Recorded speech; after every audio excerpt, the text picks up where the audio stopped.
গরমে কোনো ফল নিয়মিত খেলেই সুস্থ থাকবেন জানেন। রকমারি খাবার দাবার শীতে ভালো জমলেও গরমে সবচেয়ে বেশি জমে রসালো সব রং বেরঙের ফল।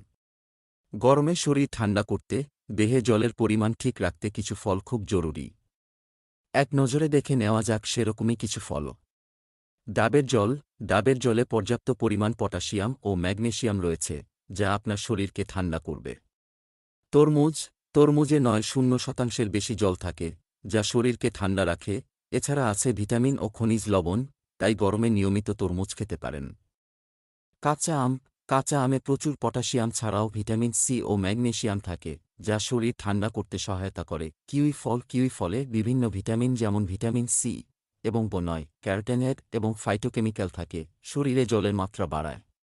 পুদিনা পাতা। শরীর ঠান্ডা করার পাশাপাশি ক্লান্তি ও অবসাদ দূর করে পুদিনা পাতা। এতে থাকা অ্যান্টিঅক্সিডেন্ট অতিরিক্ত গরমে ত্বকের যে ক্ষতি হয় তা পুষিয়ে দিতে সাহায্য করে। গরমে ঘাম জমে ঠান্ডা লাগা প্রতিরোধ করে। শসা। শসার অধিকাংশই পানি। এতে অন্য ফলের তুলনায় ৯-৬% পানি থাকে। গরমে সতেজ থাকতে সালাদ বা স্মুদিতে শসা খেতে পারেন। এতে পানির পরিমাণ বেশি থাকায় তা ডেটক্স পানীয় হিসেবে কাজ করে। এটা বিপাক বাড়ায়, মস্তিষ্কের স্বাস্থ্য ভালো রাখে, হজমে সাহায্য করে এবং চোখের নিচের কালো দাগ দূর করে। লেবু পানি। গরমে খুবই উপকারী লেবু পানি।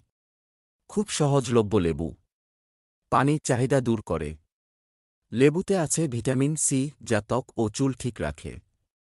পানিশূন্যতা ও মূত্র সংক্রমণ প্রতিরোধে সাহায্য করে।